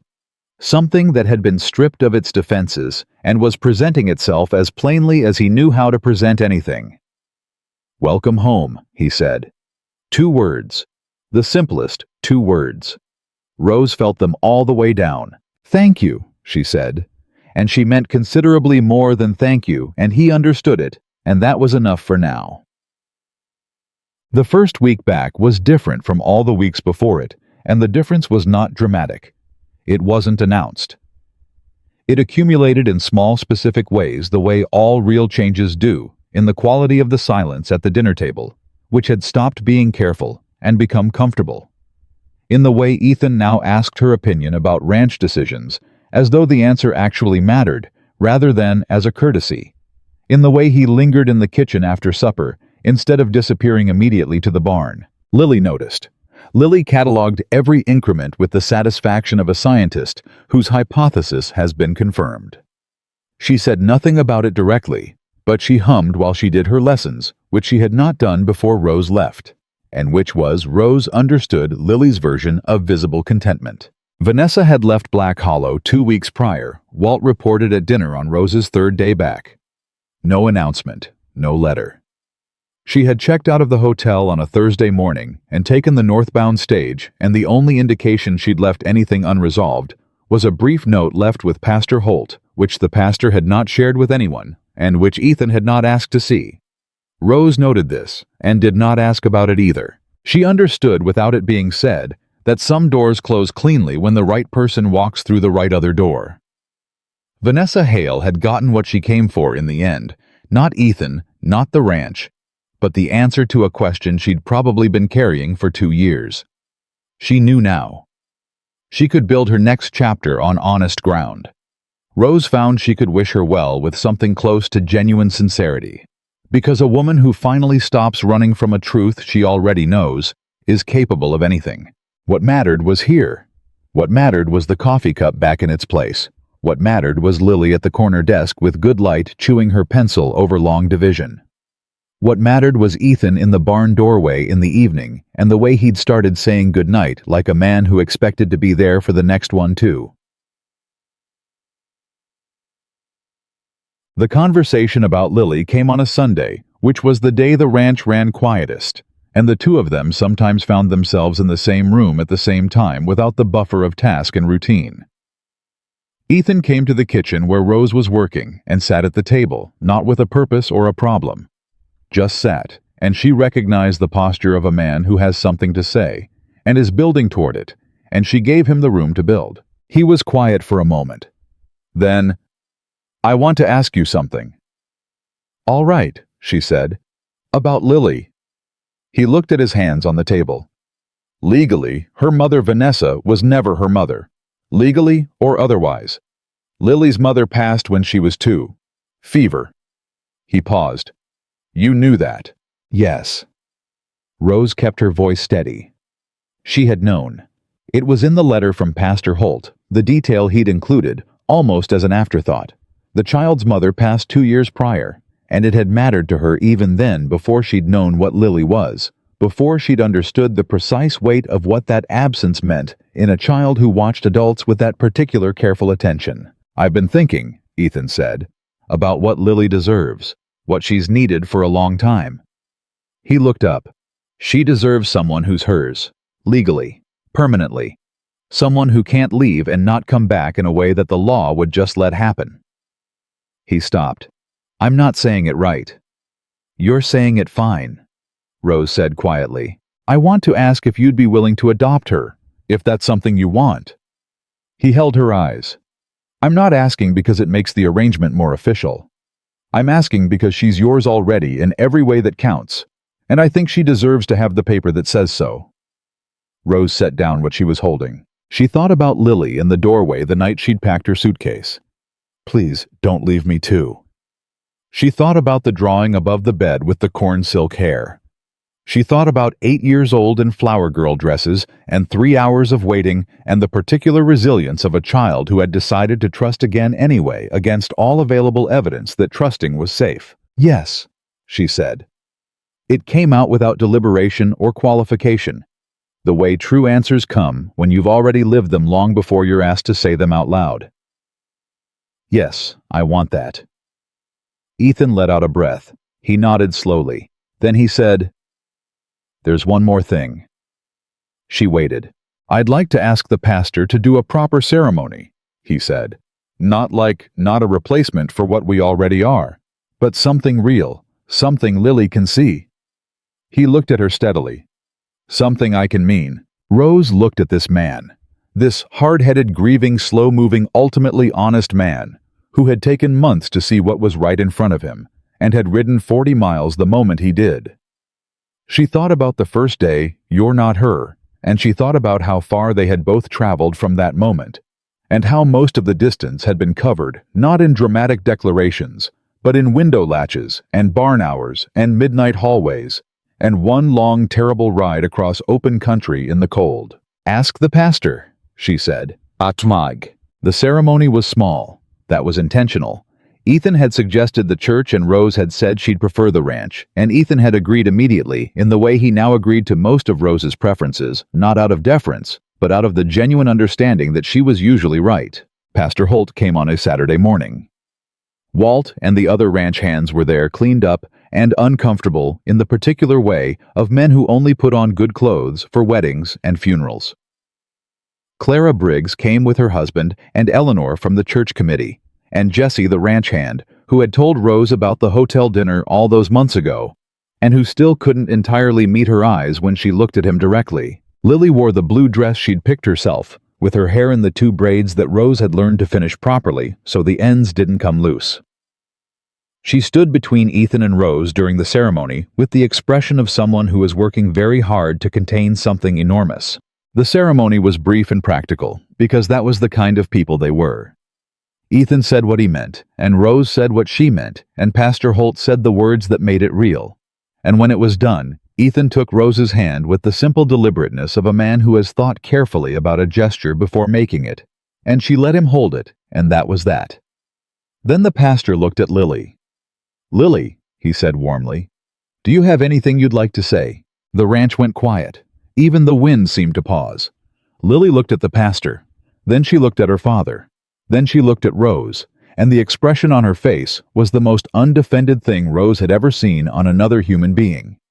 All the careful composure stripped away, all the practiced control set aside, just the plain and total truth of a child who had been waiting for this moment longer than she could calculate, and was now standing inside it. She was quiet for a moment, gathering herself. When she spoke, her voice was clear and steady, the voice of a child who has decided what she wants to say, and has decided to say it completely. "I used to pray every night for my real mom to come back," she said. She was looking at Rose. Only at Rose. "Not Vanessa, I never really thought of her that way. My real mom, the one I didn't get to keep." She swallowed. "I prayed for a long time, a really long time. And she didn't come back, and I was really angry about that for a while, and then I got sad instead, which is worse." Nobody in the yard was moving. "And then you came," Lily said to Rose, "with your one suitcase. And you fixed the window latches, and you taught me fractions, and you sat with Cinder until she wasn't scared anymore, and you came in when I was crying, and you didn't pretend you hadn't heard me." Her voice wavered on that last part. She held it together. "And I thought for a long time that I was going to have to choose between wanting my real mom back and letting myself—" She stopped, started again. "Between the past and what was actually right in front of me." Walt made a sound in the back of his throat that he quickly covered with a cough. "I stopped praying for her to come back," Lily said. "I don't know exactly when. I just noticed one day that I hadn't done it in a while. And I thought maybe I should feel bad about that, but I didn't." She looked at Rose with her father's direct, unapologetic eyes. "I think God couldn't send her back, and I think instead He sent me you." She paused. "And I think that was better. I think you were always the answer I was actually supposed to get." The silence that followed was the fullest silence Rose had ever stood inside. She realized her face was wet. She hadn't noticed it happening. She reached up and found tears she had no memory of starting, and she thought distantly that she was not a woman who cried in front of people, and apparently that had changed without her permission. She looked at Lily, and she couldn't speak. She opened her mouth, and nothing came out, and she closed it again, and Lily closed the distance between them, and put her arms around Rose's waist, and held on, and Rose held her back with both arms, and pressed her face into the top of Lily's hair, and breathed. She heard Ethan. Not words, a sound. The sound of a man who has been carrying something very heavy for a very long time, and has set it down. She didn't look at him immediately. She let him have the moment privately because she understood him well enough by now to know he would want that. When she finally lifted her face and looked Ethan, Cole was standing with one hand pressed over his eyes and his jaw working, and his shoulders doing the thing that large controlled men's shoulders do when they have stopped trying to control something. Clara Briggs was openly crying. Jesse had turned completely around and was facing the barn with apparent fascination in the fence post directly in front of him. Pastor Holt let the moment run as long as it needed to run. He understood his job. Then Lily pulled back slightly and looked up at Rose. Her own face was wet. She didn't seem to care. "Mom," she said, just that. Just the one word she'd been carrying since the first dinner, since the very first night when she'd slid into the chair beside a stranger and asked if she could use it someday. Rose pulled her back in. She couldn't speak and didn't try. The months that followed were not perfect. Nothing real ever is, and Rose had no interest in perfect. She had always been more interested in true. There were hard days. Days when the ranch finances were tight enough to require choices Rose had to make on paper that she didn't like making. Days when Ethan's old habits surfaced, the retreating into work, the shutting down of something difficult instead of saying it out loud.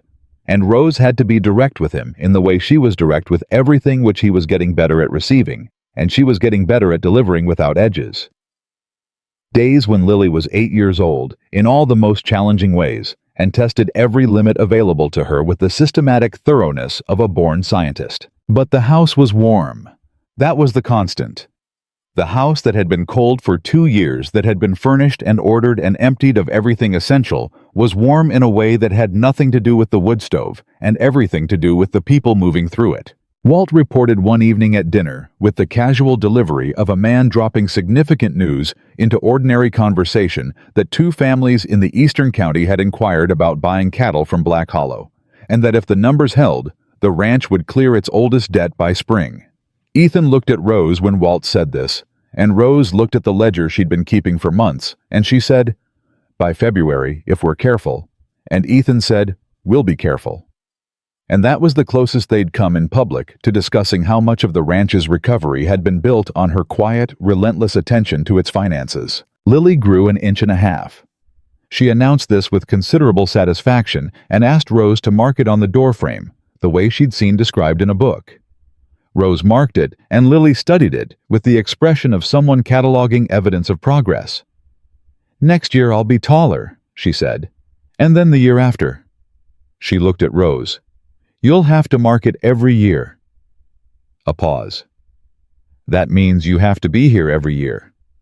"I know what it means," Rose said. "Just making sure you did," Lily said, and went back to her book. Vague. The evening that completed everything that closed the last open door came in late autumn, almost a year to the day after Rose had stepped off the wagon with her suitcase. She was in the kitchen teaching Lily to make apple pie. It had taken this long because pie was a specific and serious undertaking, and Rose had insisted on covering the foundational skills first, a position Lily had argued against repeatedly on the grounds that pie was the point, and everything else was just preparation. Rose had held her ground. Rose generally held her ground. They were at the stage of the crust, which was, Rose had always believed, the stage that separated the people who could bake from the people who thought they could bake, and Lily had her sleeves rolled up and flour on her left cheek, and was working the dough with the focused intensity she brought to everything she decided was worth her full attention. "Not too much," Rose said. "You overwork it, it gets tough." "How do you know when it's enough?" "Feel it. You'll know." That's not a very precise answer. "No," Rose agreed. "Some things aren't precise. You develop the instinct." Lily worked the dough in silence for a moment. Then, "Is that what you did with us?" "Developed the instinct?" Rose looked at her. "What do you mean? When you came here?" Lily kept working the dough, not looking up. "Did you know it was going to work, or did you just feel it out?" Rose thought about this honestly, because Lily always deserved honest answers. "I didn't know anything," she said. "I knew the arrangement. I knew the practical terms. Everything else." She paused. "I felt it out. And now I know," Rose said simply. Lily seemed satisfied with this. She worked in silence for another minute. Then, "The crust feels different now." "Yes," Rose said. "That's right. That's enough." Lily looked up with flour on her face, and the specific satisfaction of someone who has learned something real. She grinned wide, and sudden the same grin that had rearranged her whole face that first week, the one that made her look entirely like herself. Neither of them noticed Ethan in the doorway. He had come in from the evening check of the horses and stopped when he heard their voices, and simply stood there, the way he'd stood outside Rose's room that night, with the suitcase on the bed, watching something unfold that he hadn't orchestrated and couldn't improve upon, and simply needed to witness. He stood in that doorway, and he looked at his daughter with flour on her face, and the woman beside her who had come to Black Hollow with one suitcase, and the kind of quiet courage that doesn't announce itself. And he thought about all the things he'd been afraid of, and all the things he'd nearly lost, and all the things that had been given to him anyway, past his own deserving, through no particular wisdom of his own. He thought about what love actually looked like when it wasn't a dream you'd built and moved into, before knowing whether it could hold weight. He thought about what it looked like when it was real, when it fixed the window latches without being asked and sat with the frightened horse and came in at midnight when the child was crying and held on when everything suggested letting go. He thought about how long it had taken him to call it by its right name. He thought not anymore. Lily looked up and saw him first. "Papa, I made the crust," she announced. "Rose says it's right. Feel it." "I'll take Rose's word for it," he said, because his voice wasn't entirely reliable at that precise moment, and he'd learned to economize when that happened. Rose looked at him across the kitchen. She read his face the way she'd learned to read it, the specific quality of stillness that meant he was moved and managing it, the line of his jaw, the particular way he was looking at her, that he hadn't quite learned to disguise yet, and she had decided she would never tell him was visible. She looked at him, and she let him see that she saw it, and something passed between them that needed no translation. Lily looked between them with 8-year-old perceptiveness. "You're doing the thing again," she said to neither of them in particular. "What thing?" Ethan asked. "The thing where you look at each other and don't say anything, but it means something anyway." She returned to her pie crust. "It's a little much sometimes, just so you know." Rose laughed. Really laughed, the kind that comes from somewhere genuine and uncalculated. Ethan made a sound that was somewhere between a laugh and a breath. Lily looked extremely pleased with herself. "Can we put the apples in now?" she asked. "Yes," Rose said. "Now we put the apples in." That night, after Lily was in bed and the pie was cooling and the kitchen was clean, Rose sat at the table with her ledger, and Ethan sat across from her with his coffee, and they were quiet. In the way they were quiet now, not the careful quiet of two people managing distance, but the easy quiet of two people who had run out of things to prove and were simply inhabiting the same space because that was where they wanted to be. After a while, Ethan said, "Are you happy?" It was such a direct question that she stopped writing and looked up. "Yes," she said. Without qualification, without the measured, careful hedge she would have given that question 6 months ago. He nodded slowly, as if confirming something he'd already suspected, but needed to hear said plainly. "Good," he said.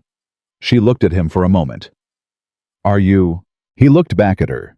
He looked at her the way he'd looked at her in the Dyer Creek church doorway, fully, without deflection, with everything that had always been there finally out on the surface where it belonged. "Yeah," he said. "I am." She went back to her ledger. He drank his coffee. Outside, the horses moved through the dark field, and the wind came down off the range, and the house stood in the middle of all of it, warm and lit from inside, exactly the way a home is supposed to be. There are people who come into your life making promises they intend to keep and leave. The moment keeping them gets hard. They promise forever in the easy weather and disappear when the real storms come, and what they leave behind them is a specific kind of damage, the damage of having believed in something that wasn't built to last. And then there are people who arrive quietly, who show up with one suitcase and no promises and no particular story about what they're going to be, who simply look at what's broken and begin without announcement to fix it, who sit with the frightened things until they're not frightened anymore, who stay through the gossip and the ghosts and the long nights and the harder mornings, not because it's easy, not because they haven't considered leaving, but because they made a promise, and they are the kind of people who keep promises all the way down to the bone. Those people are rare. When they find you, the only right thing, the only decent, honest, worthwhile thing is to see them, fully, before it's too late. Ethan Cole had almost been too late. He knew it. He would know it for the rest of his life, and that knowledge would keep him honest in the way only close calls can. But Rose Bennett was still at the kitchen table. Lily's pie was cooling on the rack. The drawing above the bed still had corn silk hair. And Black Hollow Ranch, the broken, indebted, grief-soaked piece of Wyoming that had nearly collapsed under the weight of everything its owner refused to feel, was alive again in every way that a place can be alive. Not because the right woman came back, because the right woman stayed. And she was never, not for a single day, anyone's second choice. She was the first real thing they ever had, and she became the best thing they ever kept.